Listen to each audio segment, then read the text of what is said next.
sebangsa dan setanah air,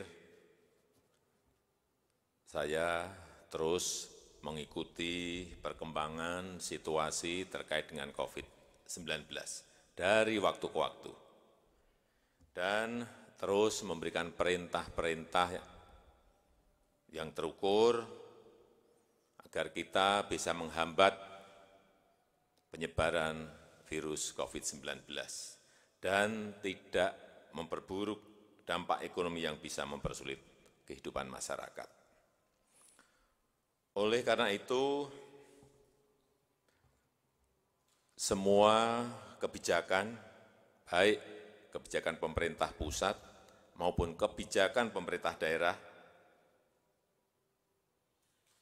akan dan harus ditelaah secara mendalam agar efektif menyelesaikan masalah dan tidak semakin memperburuk keadaan. Perlu saya tegaskan yang pertama, bahwa kebijakan lockdown, baik di tingkat nasional maupun di tingkat daerah, adalah kebijakan pemerintah pusat. Kebijakan ini tidak boleh diambil oleh pemerintah daerah.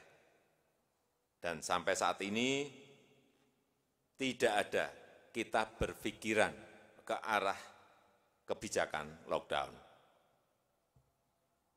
Sekarang ini yang paling penting yang perlu dilakukan adalah bagaimana kita mengurangi mobilitas orang dari satu tempat ke tempat yang lain, menjaga jarak,